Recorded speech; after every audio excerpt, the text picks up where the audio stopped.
of rain in places, but plenty of clear spells too. Turning quite chilly, temperatures down to low single figures in the towns and cities, perhaps a touch of grass frost to take us into Tuesday morning, but plenty of blue skies to compensate, but some showers from the word go, this band of more showery rain across parts of Scotland too. But it is the thicker cloud outbreaks of rain that we're focusing on as we move through into Tuesday afternoon. Some very strong winds developing, Met Office warning gusts of 50, 60, possibly even higher through the coast of the Irish Sea, and some heavy rain accompanying this too. Temperatures on the chilly side, the best of the sunshine holding on across the north and the east. Before then, the rain sweeps its way northwards during the evening and early hours. Perhaps some snow over the Scottish mountains too. Blustery showers following on behind into the early hours. And Wednesday morning, some of these could be heavy. The winds ease for a short time. This allows temperatures to dip away to start Wednesday morning, but it won't be long before those winds whip up again. Bands of rain returning from the north and the west, bringing strong winds again, gusts of 60 miles an hour plus across the southwest of the UK, accompanied by some heavy showers and rain. In between, there will be some drier interludes, some sunnier spots across the north and the east, and temperatures on the cool side for the time of year. Then sunshine and showers for Thursday and Friday, temperatures a little below average. It's all about family, being in people's living rooms, all the interaction and getting to know who our viewers and listeners are. When I was young, my dad used to say, "Nana, stop arguing." I wanted an outlet that would enable me to give my opinion. People are going through a really hard time right now, and I know that you don't feel like you're being listened to by the establishment. I came to GB News because it's the People's Channel, and I want the audience to have their say on the events of the day. We're dynamic. We do something different. Democracy shows that the wisdom of the nation is in its people. I get to travel to find out what the story is from a personal perspective. The British people aren't fools. We know when we're not being told the full story. We've got to work out how Britain moves forward from this. It's the best country in the world. The establishment had their chance. Now we're here to represent your views. Britain's watching. Britain's watching. Britain's watching. We're proud to be GB News. The People's Channel. Britain's news channel. Hello, I'm Michelle Dewberry, and you can join me every weekday 6 till 7 on Jubes and Kerr. You're an inspiration to us all. Clip that bit up. Well, you are. That's my ringtone. My political ambitions those days are gone, I can tell you. She's only teasing. Go on. He's probably going to want to lay down now. I'll give him 2 minutes to have one. Let's respectfully disagree. That's what we like Absolutely. on Jubes and Kerr. Come and join us. GB News, the People's Channel. Michelle Dewberry, weekday evenings at 6 o'clock. Start the day with GB News. We catch up on all the big stories you didn't hear the night before. And take a look at what the world's talking about this morning. That's right, Monday to Thursdays from 6 o'clock. It's Breakfast with Eamon and Isabel. Straight after breakfast, join us, Bev Turner and Andrew Pearce. We're going to take you through till noon. We'll be tackling the big topics of the day, including the things that the other channels just won't talk about. If it's happening here. Wake up to mornings on GB News, the People's Channel. Britain's news channel. I'm Simon Evans. Join me on GB News for Headliners at 11 p.m. What's the scoop? I'll be joined by 2 of the country's top comedians. That's right. As we take a look at tomorrow's newspapers tonight. We're going to get into trouble. If it's a big story, we'll be covering it. Spill some tea on him. There we go. But we'll also have some fun. I wouldn't stick up a bank. My father didn't love me. So anyway, Headliners every night from 11 on GB News, the People's Channel, Britain's news channel. We've got a brand new lineup every Saturday night on GB News. From 6 p.m, I'll give you my unique take on the world today. Then at 7, it's me, Calvin Robinson, with my Common Sense Crusade. New to GB News is the Saturday 5. 5 times the opinion. Join us every Saturday from 8 p.m. as we debate the week's stories. With us 4, plus a special guest. And at 9, of course, it's Mark Dolan Tonight. Brand new Saturday nights on GB News, Britain's news channel.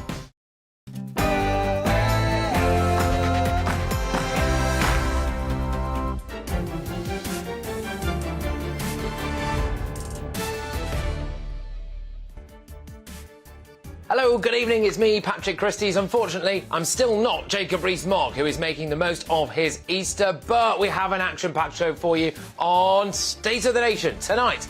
Is Britain a racist country. A new report suggests we aren't even close to being an equal society, but I'll be telling you why I think Britain is one of the most tolerant and fair societies to have ever existed. Hardly controversial, if you ask me, but we will be debating it shortly. Coronation details have dropped, but it's not without controversy. Reparations is the question that just will not go away. We have the perfect man to tackle that one, and you won't want to miss it. And more unlucky strikes. The ungrateful and unreasonable junior doctors are set to play politics with your lives as they begin 4 days of collective inaction this week. I'll be debating that too with the former Labour Cabinet Minister. State of the Nation starts now.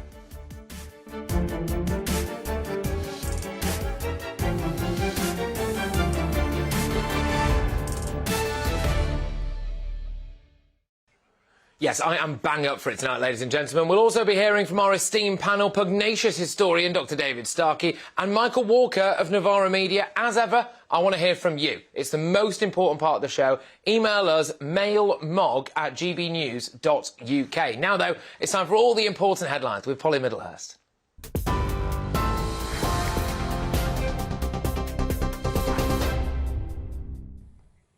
Patrick, thank you, and good evening to you. Politicians across Northern Ireland have today condemned violent attacks on police in Londonderry. Missiles, including petrol bombs, were thrown at a PSNI car during an illegal anti-Republican march. The terror threat in the region had been raised following warnings of possible attacks on officers, and the violence comes ahead of the Prime Minister's visit to Belfast tomorrow. He's going to be hosting the US President, Joe Biden, to mark the 25th anniversary of the Good Friday Agreement. Well, in other news today, the mother of 2 British-Israeli sisters who were killed in a West Bank attack has died in hospital. Lucy D was travelling with her daughters, Maya and Rena, who were 20 and 15 years old, when their car was targeted by a suspected Palestinian gunman. A funeral was held for the sisters on Friday. Their father and Lucy's husband, Rabbi Leo D, says the family of 7 has now been reduced to 4. The Israeli flag today sent out a message to humanity, which is, we will never accept terror as legitimate. We will never blame the murder on the victims. There is no such thing as moral equivalence between terrorist and victim. The terrorist is always bad. NHS England says emergency care will be prioritised during the junior doctors' strike. The 4-day walkout starting tomorrow is being described as the most disruptive industrial action in NHS history. The health body warns the dispute over pay will mean appointments and operations will be cancelled, with immense pressure, therefore, on staff and services. And Labour says it plans to launch more ads attacking the Prime Minister. Next one blaming him for crashing the economy. The Labour leader has defended the first post targeting Rishi Sunak, which suggests he doesn't want child sex abusers to go to jail. Writing in the Daily Mail, Sir Keir Starmer says he makes 0 apologies for the ad. That's despite criticism from MPs, including those from his own party, with Lord David Blunkett calling it gutter politics. 2 climate change protesters have been arrested after jumping a barrier of a dinosaur display in Coventry. The Just Stop Oil activists entered the exhibition at the Herbert Art Gallery and Museum before being tackled by security staff. The protesters, named by the group as Daniel Knorr and Victoria Lindsell, were arrested on suspicion of causing criminal damage. West Midlands Police says it seized 2 large bags of dry paint. And finally, new details have been unveiled about the King's coronation, including the procession route. King Charles and the Queen Consort will travel to Westminster Abbey in an air-conditioned state coach. They'll ride in a less comfortable carriage, first used in 1831 on the return journey. Crown jewels will also feature in the service, including the sovereign's sceptre. And Camilla will hold the Queen Consort's rod, controversially made from ivory. Those are your latest news headlines. You're up to date on TV, online, DAB+ radio and on the TuneIn app. This is the People's Channel. It's GB News. Back now to Patrick.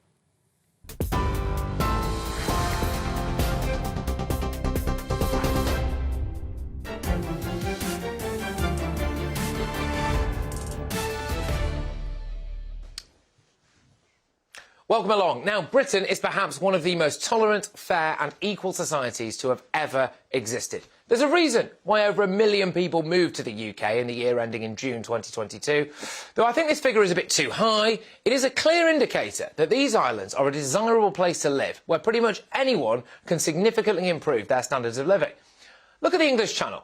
Last year alone, 45,000 people, largely from countries like Iraq, Afghanistan, Iran and, well, Albania, crossed the Channel to come to the UK. They were willing to risk their lives to come here. Though they were fleeing the terrors of the French Republic, which of course is understandable, it says a lot about our country, doesn't it?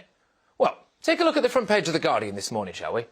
UK is not close to being a racially just society, finds 2-year study. Well, let's take a look at this study, shall we? OK, let's drill down. The entire study bases its claims on perceptions of racism and discrimination. In other words, all power lies in the eye of the beholder. There appears to be no scrutiny of these claims. They're taken as fact, based just on people's feelings. This is the country where discrimination is illegal. The Equality and Human Rights Commission has spent years working tirelessly to ensure that we hold ourselves to the very highest of standards. Employers are terrified, and rightly so, of discrimination lawsuits. And that's been nurtured by a culture that despises racism. We should be very, very proud of that. But the real question is, if Britain really is so far from being a racially just society, well, what are we comparing it to? What are your other options? Well, in America, well, we know it's worse, don't we? It's not even really worth debating that. In France, it's worth too, because a similar sort of poll this year showed nearly all black people in France have suffered racist abuse, and they say they have. Italy, well, a poll from a few years ago showed over half of Italians felt that racist acts were sometimes or always justifiable. That's not great, is it? OK, we've looked at other Western countries. How about we go to take a look at Africa? So South Africa, certainly not. I mean, there's ethnic cleansing taking place in Ethiopia right now. In Liberia, it's illegal to be Liberian unless you are black. Not to mention the vast intertribal racism that the continent suffers in places like Zimbabwe, Botswana, Niger. So, it's not Africa then. What about Asia? Should we look at Russia? That's probably not even worth asking, is it? What about China? China is currently conducting the largest genocide since the Holocaust against Uyghur Muslims, so probably not there either. What about India? Well, it's the country that is marred with interreligious tensions between Muslims and Hindus. It seems like it's a real struggle to find somewhere a bit less racist than Britain, doesn't it? And that's because we have a rich tradition of tolerance, equality, anti-racism and abolitionism. Look, we aren't perfect. Of course there's work to do. But to pretend that we are an utterly racist society is to ignore reality. But of course, I want to know what you all think at home on all of this. Get in touch, email me, mailmog@gbnews.uk. I'm standing in for the great man tonight and doing a bang average job of it. I'm joined now, though, by the businessman Alfie Best and social commentator Narinder Kaur. Look, both of you, thank you very, very much. So, I'm just going to keep it simple to begin with, both of you. Alfie, do you think that we live in a racist country? I think there's always going to be a moderation of racism everywhere. I try not to use the word racism. I try to use it as abuse, nothing more.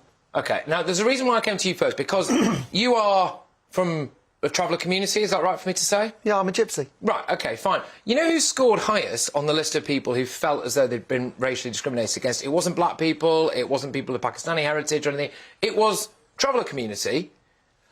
Do you think that's reality? Have you faced discrimination? Have I faced... Yes, of course I have, because it's very easy to discriminate against the gypsy because we're white. So people don't assume that you're a gypsy, so it's very easy for them to be outspoken about something, not realising they're being outspoken. If you're black, if you're Asian, if you're Chinese, they can see you are, so they can curb their tongue a little bit more. Where they don't, if they don't feel they have to. OK, Narinder, how about you? Do you feel like we live in a racist country? Yeah, and your whole monologue, Patrick, I find it a little bit... I'm not going to use the word offensive because it's a bit, you know, people get a bit upset with that. I just think that there's always this denial from white people, some white people, that, oh, we're not that racist, oh, we're not like this, and we always have to prove it. I don't want to have to sit here and have to say to you, yes, this report is like... Why do I have to constantly have to... Confirm. Well, I'm not saying it's necessarily you personally, but what I am saying is, I'm sure you have. Yeah. But if it's very, very easy to produce a report that says based on people's feelings. So you just stop someone in the street. Yeah, it is. It's experiences, not feelings. This is experiences, Patrick. Okay, but and I'm not going to sit here and have to prove it. I find it hard to believe, right, that a third of all black people, say... Well, of course you find it hard. No, hang on a minute. Have experienced genuine discrimination in the workplace. Singularly, the reason why I find it hard to believe is because... Right, I don't see a lot of it, and also, we have very strict laws in this country. Of course we do. And it's very easy to take an employer to court and win, right? So if that was the case, I would have thought that more people would be suing for a lot of money based on racism, which makes me think Well, they don't always win, and that's not the case. You're going by these examples that are they're not real-life experiences, that we're experiencing every day, and you're going by, well, actually, they can take these employers to court and win some money, so we're pretending. We're lying about racism, Patrick. Is that what you're saying? No, I'm not sure. I don't think it's lying. Over a third. I question how high that number is. But therefore you're saying it's a lie. That I wonder whether or not... I get called the P word. Well, that's different, isn't it? Because I'm not denying that. If you were called the P word, that's obvious racism. So therefore I suffer racial abuse. Therefore we are a racially unjust society. Fact. Okay. I don't want to sit here proving it. Okay. I'm sick of that. Do you feel as though... Really do you feel... No, seriously. I'm enjoying the debate. But it's interesting because what I find fascinating is that you come from a community that rated the highest in terms of racial discrimination, but you're obviously sitting here feeling as though there isn't a huge amount of racial discrimination. I'm wondering why that is. I go back to what I said earlier. Of course there is racism. I don't like to use the word racism. I like to call it abuse.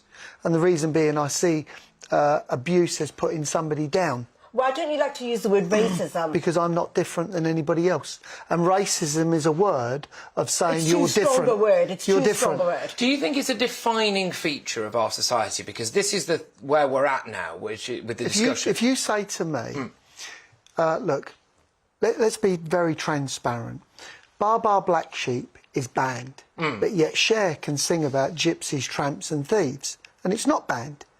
Gypsies have the last acceptable abuse out there. So what do I do about it? Nothing is the truth. But why don't you do something? But if somebody asks my view on it, I don't want to debate the point. I want to state the facts. And what I'm telling you are facts. Yeah. But do I believe that the whole of our country is a racist country? No, I don't. Can I ask Narendra, do you feel as though the goalposts have moved slightly? So you mentioned the P word earlier, absolutely horrific racism. There's numerous other words that we Just so I can get it out there, are we talking about pikey? My heart was in my mouth for a second, Alfie. I was like, this is how it ends. This is how it ends. And there we go. Apparently, even though I still have to apologise for that word. Anyway, you actually can't say that. There we go. OK, fine. Well, there you go. Just so we know where Don't you dare now. Where pikey comes You can't say it. Hold on. It's rhyming slang. Right, OK. It's rhyming slang for do as you likey. OK, good stuff. I'm glad we cleared that up, and thus ends my career. But no, so have the goalposts moved slightly from, I'm keen to get your view on this, from clear and obvious racism to things like unconscious bias? And so when I was talking before about things like a feeling and a perception, that, I think, is quite a difficult thing to quantify. If someone shouts racist abuse at you in the street, that's real, proper racism. Yeah, but when you're dealing with things like unconscious bias, is it not very easily to say, well, the reason I didn't get that job or the reason why this happened was because someone was unconsciously biased? And the reality is they might have looked at your CV and thought, you're not as good a candidate. But I think the odds are that it was because of racism. Really? I'm going to go on the odds. Yes, because I've experienced so much. And actually, I do get a lot of unconscious bias. And I think, I've got a feeling on this one. I could be wrong, but I'm going to go with the 80%. It was because of the where are you getting that from? My experiences, not feelings. And I don't like that, Patrick. I think that this study, 2-year study, I don't care. No study is going to tell me whether I've experienced racism or not. No. Even if there's a study telling me there's no racism in Britain, that means nothing to me. None of these studies mean anything, because what's going to happen with that study? Nothing. What are we going to do to... But then this is a difficult discussion to have, right? Because you've got to study... You're never going to experience it, so you've actually sat there doubting it. I feel doubt coming, Patrick. But I actually disagree with that strongly. So my family's half Greek Cypriot and half Irish, and when my grandparents came over from Ireland, there were signs outside pubs that had, and boarding houses, I should say, as well, no blacks, no Irish, no dogs, right? Yes. And I know for an absolute stone-cold fact fact that my Irish relatives suffered great racism. My Greek side of the family, we changed our surname because it would be better for business, because the original surname right, there you we go. thought wouldn't be particularly good with the making money with the British people. So that's part of the issue. Can I just add a point? Yeah. For me to overcome racism, and yous have used the word racism a great lot, whereas I take it as abuse. But abuse is that. That's the same thing. It is, but somebody, if you want to put it into context, some white man somewhere, and I'm white, has made up a word. The reason you're being abused, that's called racism, and racism means you're different. I'm no different. So I take it that it's just abuse. But abuse is not good. No, of course not. And correct, in your community, they face so much hate. I didn't say it was good. What I said was, is this: it is abuse. Yeah. And I don't accept that I'm different. Okay. But what I would say, to overcome racism, it's about actually endorsing and blessing everybody's culture. So actually you get the benefits from it. Okay. Look, both of you, thank you very much. Great stuff. Really, really enjoyed that. That's Alfie and Narinda. Look, don't forget, you can let me know what you think. mailmog@gbnews.uk. Coming up, though, the coronation is less than a month away, and more inside details have dropped, and they aren't without controversy. Do the monarchy owe reparations? We'll be debating that very shortly. And, of course, I'll be debating a former cabinet minister on why I think the junior doctors should not be going on strike in the next 4 days. But next, we will discuss the 25th anniversary of the Good Friday Agreement with the man who helped create it.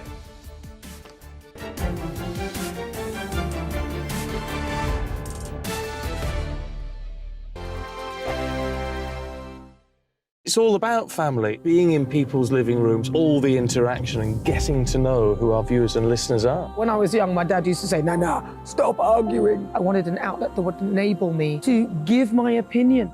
People are going through a really hard time right now, and I know that you don't feel like you're being listened to by the establishment. I came to GB News because it's the People's Channel, and I want the audience to have their say on the events of the day. We're dynamic. We do something different. Democracy shows that the wisdom of the nation is in its people.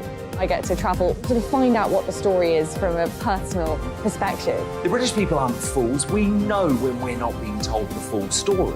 We've got to work out how Britain moves forward from this.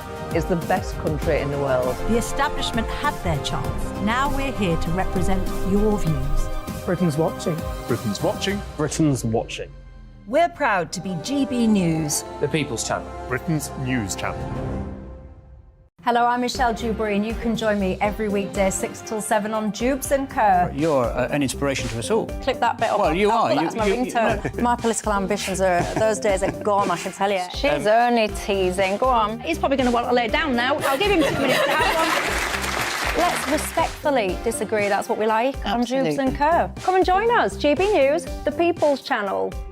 Michelle Dewberry, weekday evenings at 6 o'clock. Start the day with GB News. We catch up on all the big stories you didn't hear the night before. And take a look at what the world's talking about this morning. That's right, Monday to Thursdays from 6 o'clock. It's Breakfast with Eamon and Isabel. Straight after breakfast, join us, Bev Turner and Andrew Pearce. We're going to take you through till noon. We'll be tackling the big topics of the day, including the things that the other channels just won't talk about. If it's happening here. Wake up to mornings on GB News, the People's Channel. Britain's news channel. I'm Simon Evans. Join me on GB News for Headliners at 11 p.m. What's the scoop? I'll be joined by 2 of the country's top comedians. That's right. As we take a look at tomorrow's newspapers tonight. We're going to get into trouble. If it's a big story, we'll be covering it. Spill some tea on him. There we go. But we'll also have some fun. I wouldn't stick up a bank.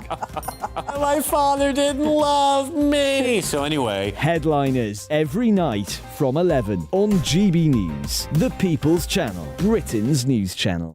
We've got a brand new lineup every Saturday night on GB News. From 6 p.m, I'll give you my unique take on the world today. Then at 7, it's me, Calvin Robinson, with my Common Sense Crusade. New to GB News is the Saturday 5. 5 times the opinion. Join us every Saturday from 8 p.m. as we debate the week's stories. With us 4, plus a special guest. And at 9, of course, it's Mark Dolan Tonight. Brand new Saturday nights on GB News, Britain's news channel.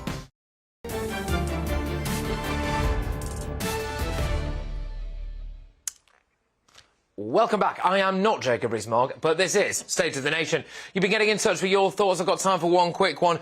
Don says, Starmer has no right to use victims of paedophile sexual abuse as political footballs for this sick campaign. As a victim myself of sexual abuse for 4 years in the 50s, I find this campaign insulting and thoughtless to all victims of sexual abuse. And Don, that is tying into a conversation we're going to have in a little bit, which is these Sunak attacks. The Labour Party doubling down on its campaign against Rishi Sunak. And we're asking whether or not that's all fair enough. But moving on, today marks the quarter centenary milestone of the signing of the landmark Belfast Agreement, widely acknowledged as ending the Troubles conflict in Northern Ireland. Now, the agreement was signed by then Prime Minister Tony Blair and then Irish Taoiseach Bertie Ahern and negotiated by historically adverse community leaders. On this historic anniversary, we have seen violent clashes in Londonderry between Republicans and the police, and with an upgrade in Northern Ireland's terror threat and political discourse in the region still in gridlock,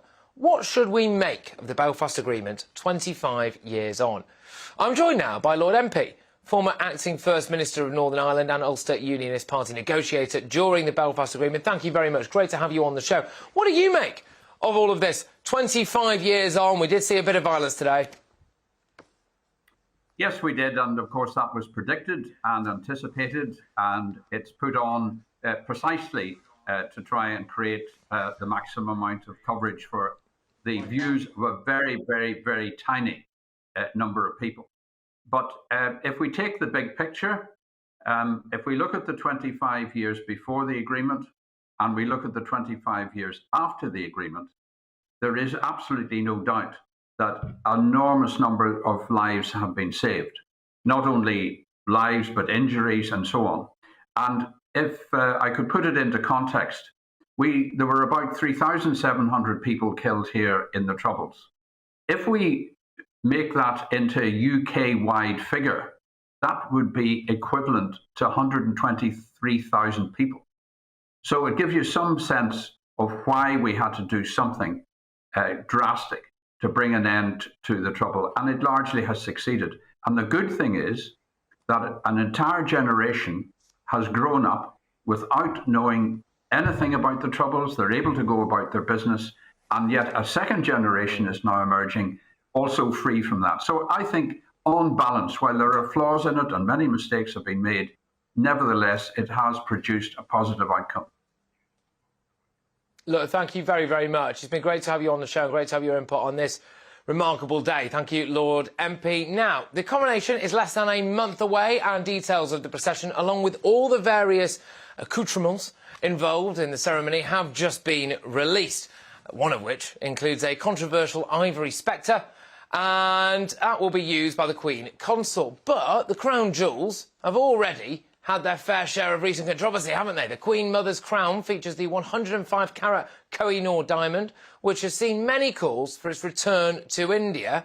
As a result, the crown will not now feature in the coronation. And just last week, The Guardian revealed they had submitted research to Buckingham Palace revealing the monarchy's role in the slave trade, and the palace subsequently indicated its support for further research. Well, who better to have me have this chat with on the reparations than distinguished historian Dr. David Starkey, along with contributing editor to Novara Media, Michael Walker. Great stuff. Well, David, obviously I will start with you on all of this. Reparations, yes or no? Silly. The idea is preposterous. I mean, remember, the Koh-i-Noor is an example there. Every time it's changed hands, apart from when it came to Britain, it was the result of torture, murder and rapine. It's fought over about 4 or 5 now different countries. The only time it's ever had a peaceful transfer was to Britain. Right. But the more interesting question is, what's gone wrong with the coronation? It seems to me the coronation is going very badly wrong. I'm now going to tell you. What we're getting is a drip feed of trivia. Total trivia. That the route is a little bit shorter than the route that the Queen went on. That you're going to use the ivory sceptre. That you're going to do this, that and the other. Nobody has actually tried to communicate to the nation why it matters. I'm sure, I would take it, you're a Republican. Yes. Right. You will think it's simply preposterous, silly, and we should grow out of it. Along those lines. Along those general lines. And you know what? I think, were I of your persuasion, nothing that's happened so far would disturb my views for 1 second. That's wrong. This is a major event which has not been explained.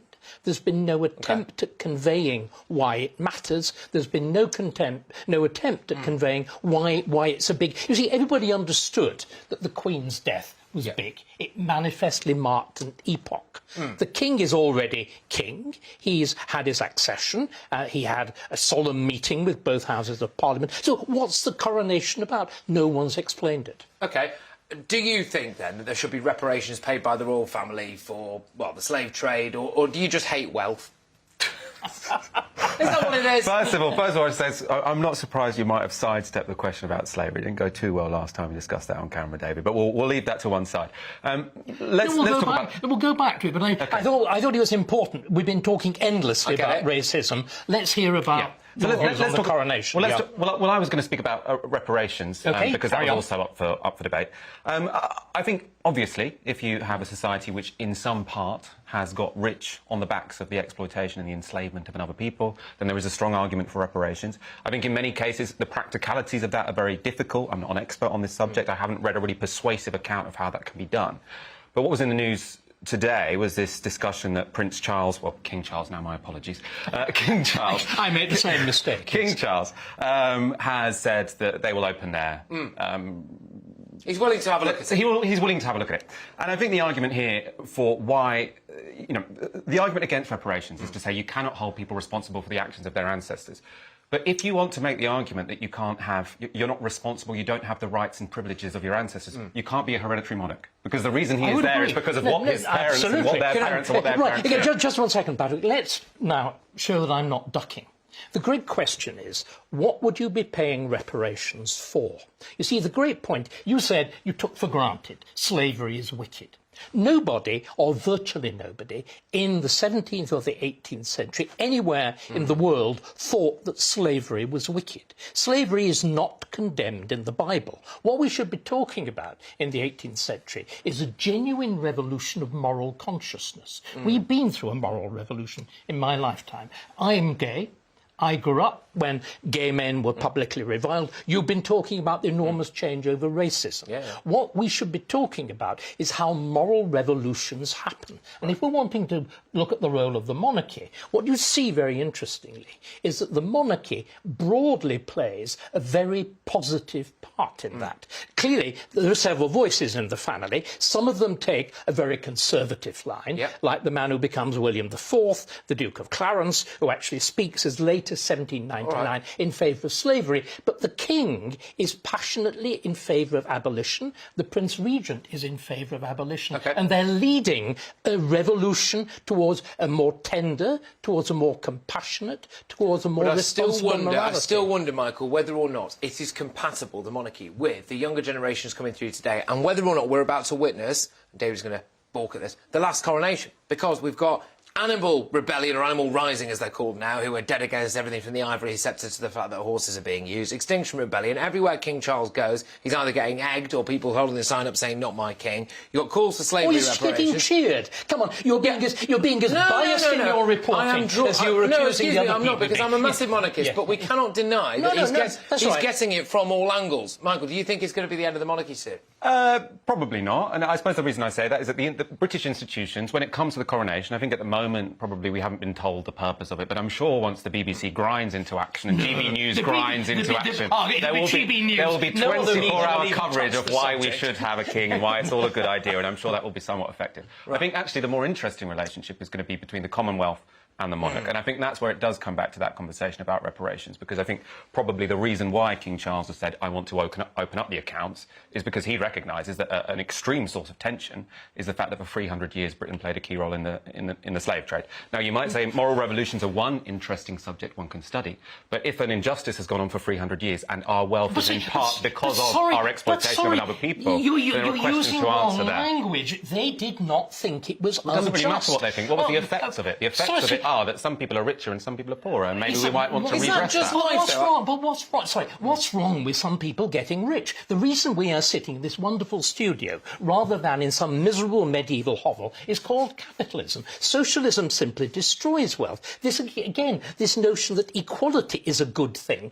The people of North Korea are constantly told equality is a good thing. I think on the whole equality is a pretty bad thing. I mean, are you making an argument for slavery now? No, I'm making an argument that for the whole of human existence, until Britain decided to do something about it, there was slavery. And the people who were most keen on slavery were black kings. Black kings, at exactly the point that the Prince Regent was arguing, that the Prince Consort was arguing against it in 1840, was saying it was central to their virtue, to their life, to their income. The Benin bronzes, which everybody is getting very excited about, were completely a creation of the slave trade. The depressing thing for me, Michael, is that I find it in a day and age where we have to, well, don't have to, but we are doing things like censoring Roald Dahl for things that people might find I don't actually offensive. think we did censor Roald Dahl, to be honest. Well, fair enough. They just published a new edition. They did actually. In fact, it was a great marketing tool. But anyway, I take it at face value. They censored it. Right? I do not see how the monarchy, in its current institution and form, gets away with the modern woke lot without massive, serious changes. And King Charles flagellating himself on the steps of Downing Street, or even Buckingham Palace, which would make more sense, to be fair. Buckingham Palace saying, look, I'm terribly sorry for absolutely everything. And then it wants to go the one step further, doesn't it? I don't think people will be happy until Buckingham Palace is a homeless shelter. Well, I mean, I know you fill a lot of minutes on GB News like this, but maybe the reason why they've got away with it is because the woke mob isn't as powerful as you thought. So you say, let's take it as a given. The first true thing you said. Let's take it as a given. Wonderful. I would applaud. Very, very let's good. Let's take it as a given that Roald Dahl was cancelled. You said no. There was a publishing company that replaced it with a new. There was a publishing company that, for profit maximisation reasons, released a new edition which had some of the language removed, right? Yeah. The woke mob is not particularly powerful. If it was, I think King Charles would have been cancelled, and he hasn't been. He's going to have a very successful coronation, I imagine, however much you're underwhelmed by the lead-up to it. Oh, good stuff. Well done, chaps. I enjoyed that. Thank you very much. Right, okay. Well, thank you to my distinguished panel. You better close it there whilst we No, it's good. It was good fun. I mean, I could do this all night, but unfortunately I'm not allowed. Probably with good reason. Although we do have more coming up. Mail me at mailmog at gbnews.uk. Still ahead.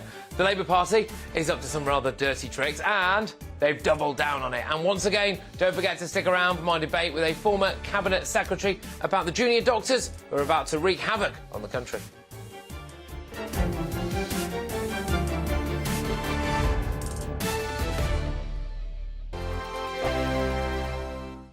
I joined GB News because I was sick and tired of not hearing my views being represented, not just mine, but so many people that I knew and spoke to. I just couldn't get my voice out there. I couldn't say anything. I couldn't do anything. Whatever the narrative was, I kind of had to follow it. GB News is there to provide a voice for those who have been ignored by the establishment media. We think different things, we've got a different style. GB News is here to be optimistic and positive about the future. It's real kind of dynamic and flowing, with the audience very much at the heart of it, like a big family. Here at GB News, we talk about the things that matter to you. Hearing the voices from right across our towns and cities, especially our towns. All sides of the argument represented with a heavy dose of opinion. We're on a mission here to make a difference. And the GB News family really is here for you, and whatever time of day you can watch or listen. Britain's watching. Britain's watching. We're proud to be GB News. The People's Channel. Britain's news channel. Westminster is going around in ever-decreasing circles, followed by the media. Britain is broken. How on earth did we get into this mess? But more importantly, how do we get out of it? Join me at 7 p.m, Mondays to Thursdays on Farage, here on GB News. We will have open, rational debate. We've got to work out how Britain moves forward from this. Join us here on GB News, the People's Channel. Britain is watching. You've probably seen politicians interviewed 1,000 times, but we do it differently. We find out who they really are, we don't shout, we chat, and hopefully we bring a bit of light, not just heat. Did you know Kate Moss? Apparently. Do you have a pair of jeans or a pair of jeans? No, of course I don't. What would I do with them? My friends are like, oh my God, what's she doing now? Join me every Sunday at 6 for Gloria Meets, only on GB News, the People's Channel, Britain's news channel. I'm Jacob Rees-Mogg, the Member of Parliament for North East Somerset and a former government minister. For years, I have walked the corridors of power in both Westminster and the City of London. I campaigned in the largest democratic vote in our island story. I know this country has so much to be proud of. We need to have the arguments, the discussions on how we make it better. The wisdom of the nation is in its people. Vox Populi, Vox Dei. That's why I'm joining the People's Channel. Join me Monday to Thursday at 8 p.m. on GB News, Britain's news channel.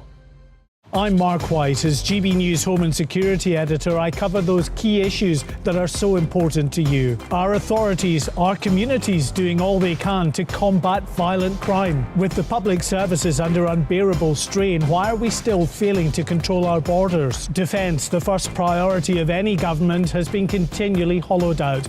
Can we trust our politicians to protect the armed forces? Join me, Mark White, on GB News.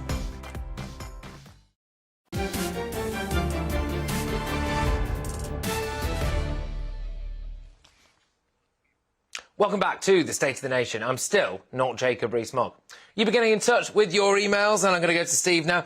What about the poor people of London living in the slums and then fighting in the wars? They got nothing. How about reparations for them? So this is tying into our chat that we just had then with our wonderful panel about whether or not the royal family owes reparations to anyone.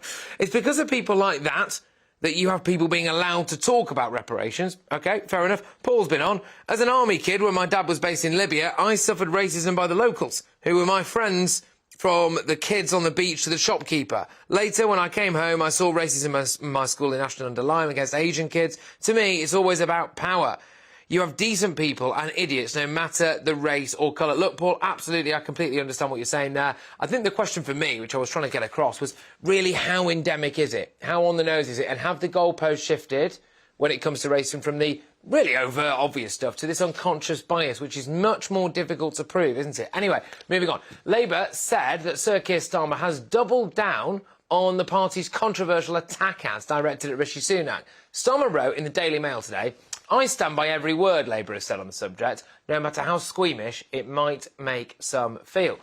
Labour figures such as Shadow Home Secretary Yvette Cooper and former Home Secretary David Blunkett have distanced themselves from the campaign, and despite public backlash, Sir Keir is showing absolutely no signs of budging on his position, and the posters keep on coming.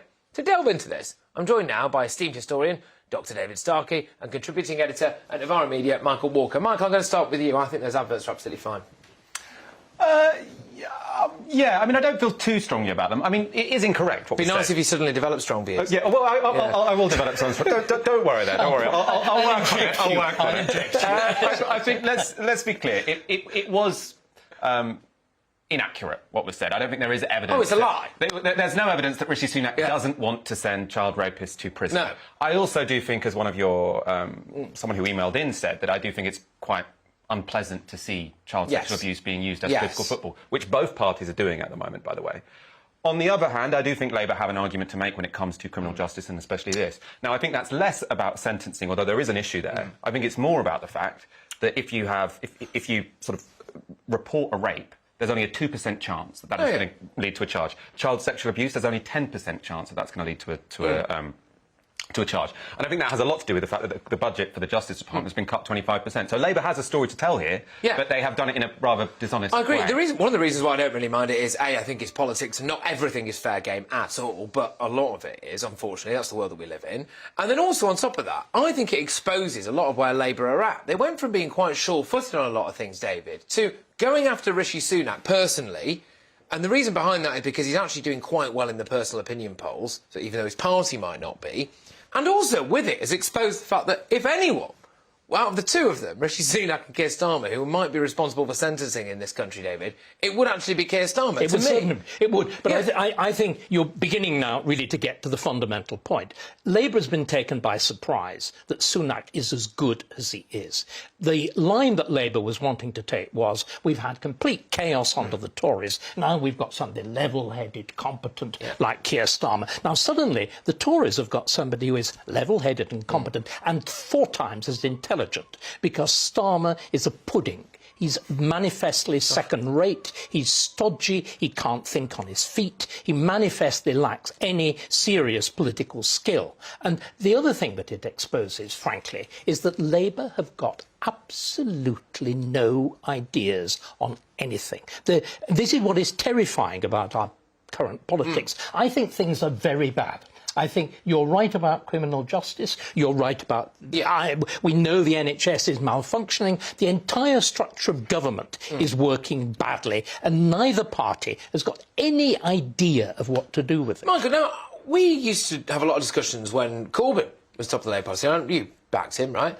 I'm quite fascinated by you now, because Labour have got a whiff of walking into Downing Street, and you're not a fan, are you?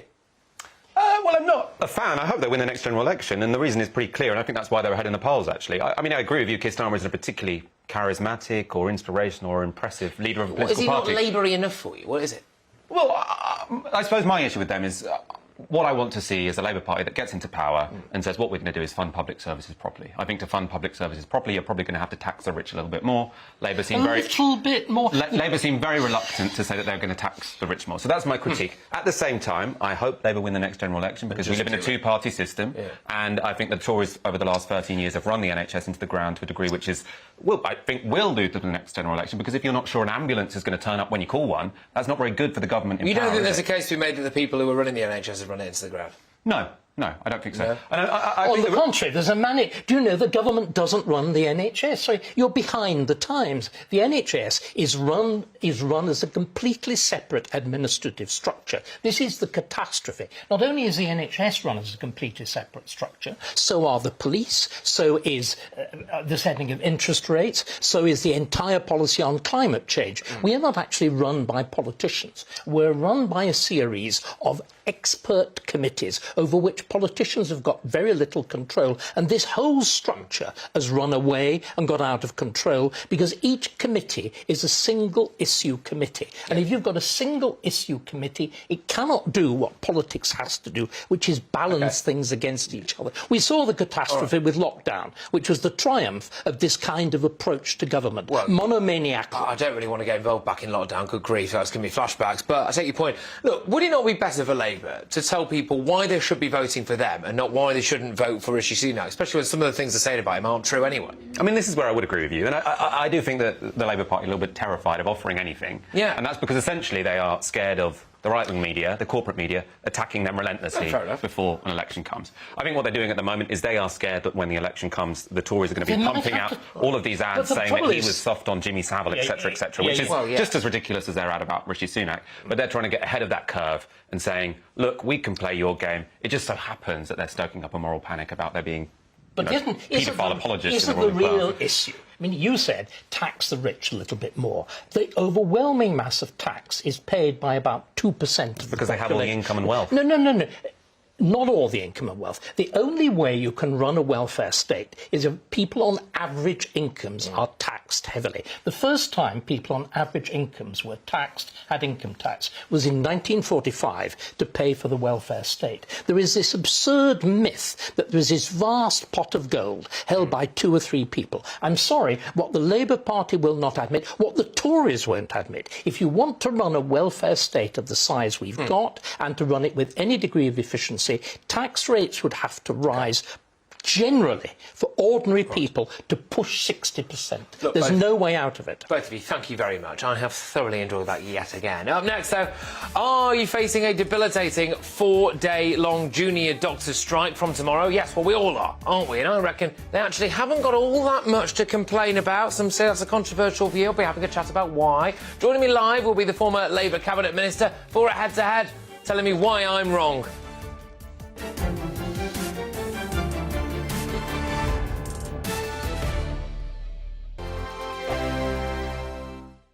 Monday to Thursday nights on GB News. At 6, it's Deebs & Co. 7 o'clock, Farage. At 8, join Jacob Rees-Mogg. And at 9, Dan Wootton Tonight, followed by Headliners. On TV, radio and online. This is GB News. First and foremost, I am a GB News fan, and I was before I was working here. Just love the fact that we're asking the questions that a lot of establishment media won't ask. With a bit of a twist, we not only want to inform you, but we want to keep you entertained. It's worth the drive because you get in and the team's all ready and waiting, they're itching to go, and it's a proper little family. GB News is the People's Channel. It's the audience that makes the programme sing. We're giving our viewers and our listeners a voice. I see the thousands of your letters, tweets, emails, you name it, coming in. Britain is broken. How on earth did we get into this mess? But more importantly, how do we get out of it? The establishment had their chance. Now we're here to represent you. It's time for something different. It's time for GB News. I'm very patriotic. I believe in Britain. Our best days lie ahead. Britain's watching. Britain's watching. Join us here on GB News. The People's Channel. Britain's news channel. Join me, Patrick Christie's Monday to Friday, 3 till 6. We tackle the day's news agenda like you've never seen before. It's high tempo, high octane, the most controversial topics, and the best guests. You will not be able to take your eyes and ears off it. I'm not afraid to ask the questions that you really want answered. 3 till 6 p.m, Monday to Friday on GB News, the People's Channel, Britain's news channel. GB News has its own late-night paper preview show, Headliners, where comedians take you through the next day's top news stories. You don't have to bother reading the newspaper, we've got it covered for you. Headliners, every night at 11 p.m, and repeated every morning at 5 a.m. We won't send you to sleep like some of the other paper review shows out there. GB News, the People's Channel, Britain's news channel. Join me, Camilla Tominey, on Sunday mornings from 9:30, taking the politicians to task and breaking out of SW1 to see how their decisions are affecting you across the UK. Bursting the Westminster bubble every Sunday morning, only on GB News, the People's Channel. Britain's watching. I'm Michael Portillo. Join me on GB News on a Sunday morning for topical discussion, debate, arts and culture, and sometimes even ethical dilemmas. I don't always agree with you, Michael. Michael Portillo, Sundays on GB News, the People's Channel, Britain's news channel. I'm Andrew Doyle. Join me at 7 o'clock every Sunday night for Free Speech Nation, the show where I tackle the week's biggest stories in politics and current affairs with the help of my 2 comedian panellists and a variety of special guests. Free Speech Nation, Sunday nights from 7 on GB News, the People's Channel, Britain's news channel.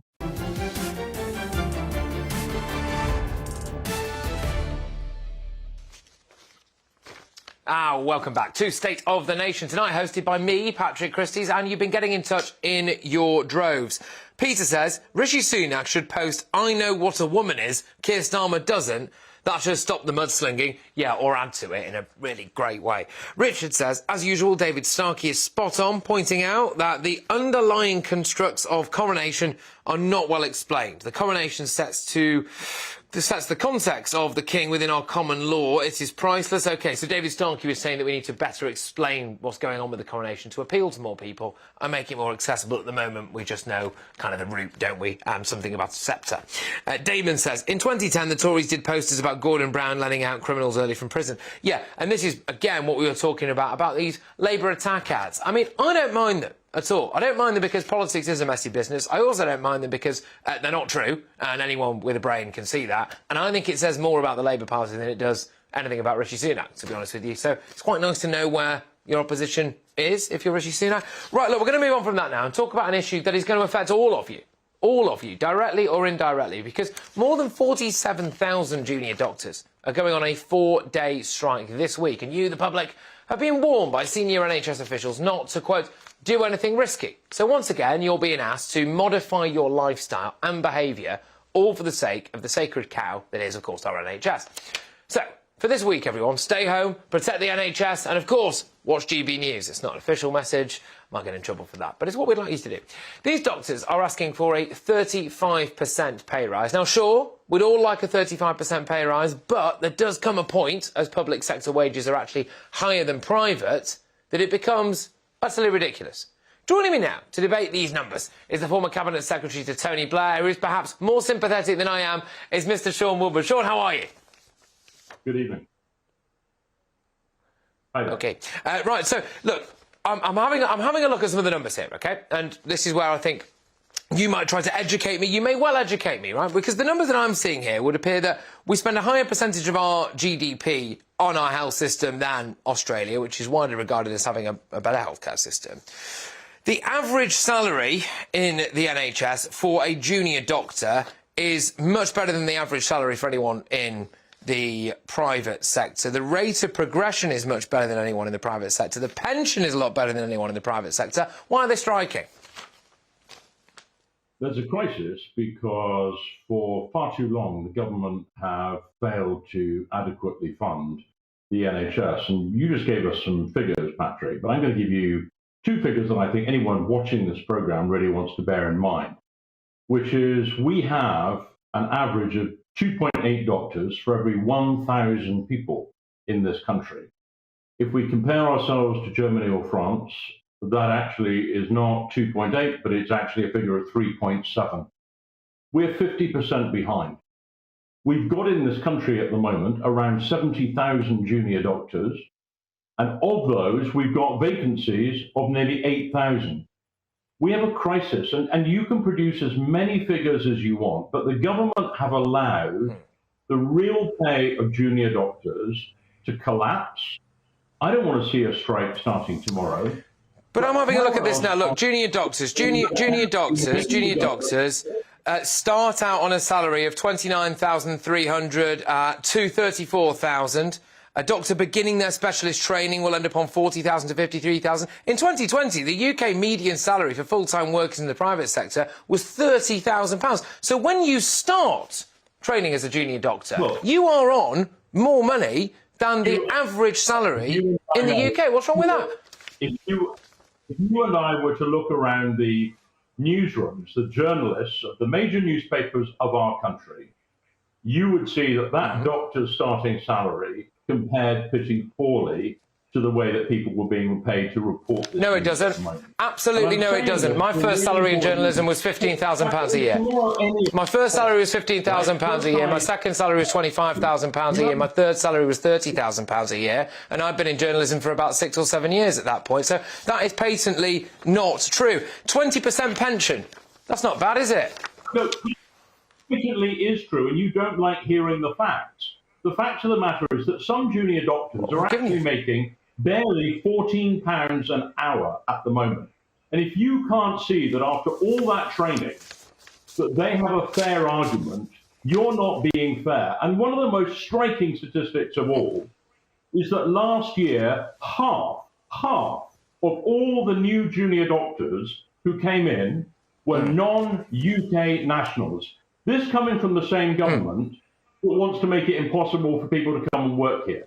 They don't have a managed migration policy. They don't have a policy to run the NHS.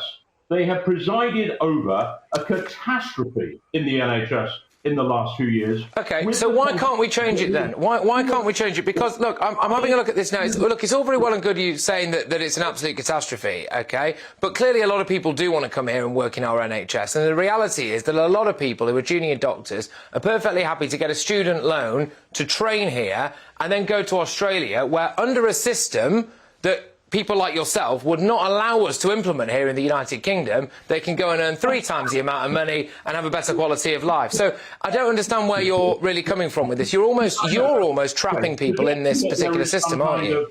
Educational medical tourism that's taking place where the majority of doctors are coming here from Australia in order to hang around for a few years, in order the majority of them to go back to Australia. Of course there'll be some. But if you caricature the NHS and its training of doctors in that way, you will fail to understand that these people have a very fair argument. And it's my hunch that the public are going to respond to this by being really worried about how the government, here for the last 13 years, have presided over a continuing crisis in the NHS, in which the salaries of the people who look after us when we all get unwell have fallen so far behind that we have tens of thousands of vacancies of doctors in our hospital. £58,398 a year with a 20% pension after 5 years in the job. In the rest of Europe, it's 3.7. That's dramatic. OK, look, Sean, thank you very, very much. I must say, I have thoroughly enjoyed that, actually. Sean there, right, OK, so that is all that there is from me, I believe now, a bit pressed for time, but up next it is the mighty Dan Wootton, and I believe Dan joins me now. And Dan, what have you got?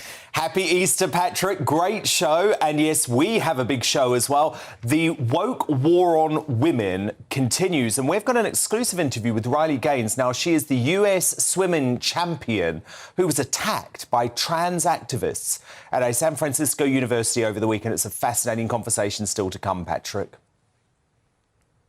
OK, look, wonderful stuff, Dan. That's all from me, and all of that coming your way, of course, after the weather. Jacob will be back tomorrow, you'll be very pleased to know, from 8 p.m, and I'll be back from 3. I'm Patrick Christys, and this has been State of the Nation. Hello there, I'm Greg Dewhurst, and welcome to your latest broadcast from the Met Office. We have wind warnings in force for western parts of the UK through Tuesday and on Wednesday, as an area of low pressure brings some wet and windy weather to our shores. And we can see that nicely on the bigger picture. This area of low pressure bringing those strong winds, outbreaks of heavy rain. It could lead to some local disruption. We could see gusts of 50 to 60, possibly 70 miles an hour around some western coasts over the coming days. A fairly quiet evening after a lively afternoon. We saw some rumbles of thunder. During the early hours, we'll continue to see some showery outbreaks of rain in places, but there are plenty of clear spells too. Turning quite chilly, temperatures down to low single figures in the towns and cities, perhaps a touch of grass frost to take us into Tuesday morning, but plenty of blue skies to compensate, but some showers from the word go, this band of more showery rain across parts of Scotland too.